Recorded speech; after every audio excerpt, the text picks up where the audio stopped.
We hit some new lows over the weekend with the MAGA gang desperately trying to characterize. You should watch the whole clip here. This is the joke that got Jimmy Kimmel fired, indefinitely removed from the airs. In this clip, Jimmy talks about two things. The first thing he talks about is how the MAGA talking heads are trying to spin Tyler Robinson, Charlie Kirk's murderer, as anything but MAGA. Now, what some people are saying is that he's mocking Charlie Kirk's death. That's not at all what he's mocking.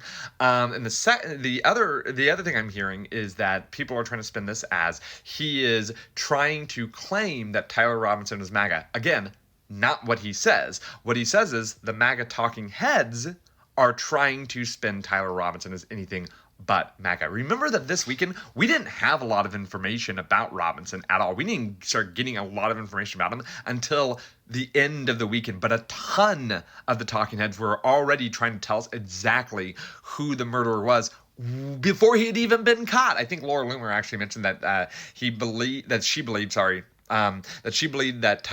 the murderer must be trans or pro-trans. It was either Laura Loomer or Nancy Mace. I cannot remember which one said it.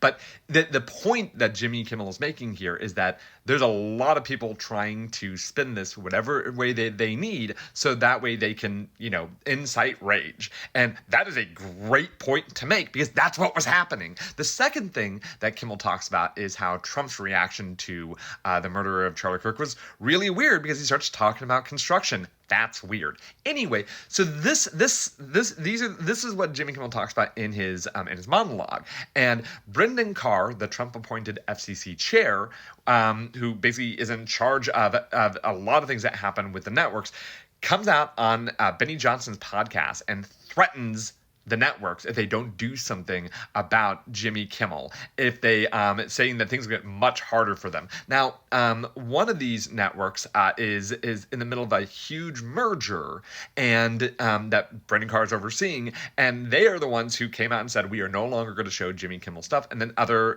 people start following in line. Yeah, I mean Brendan Carr, a federally appointed man in charge of stuff, is making threats to networks, and so they're doing what he says. And I know a lot of people are out there. A couple of people have already come to me and said that the left wasn't upset when this happened to Gina. I cannot remember her name, but the lady from Star Wars who talked about anti-vax stuff. The FCC didn't come out against her. I want to be that should be clear. This is not a private business fired somebody. Oh well, that happens. This is the government got involved because they didn't like what he said and then misconstrued his words, so then they can get public support for it. This is insane.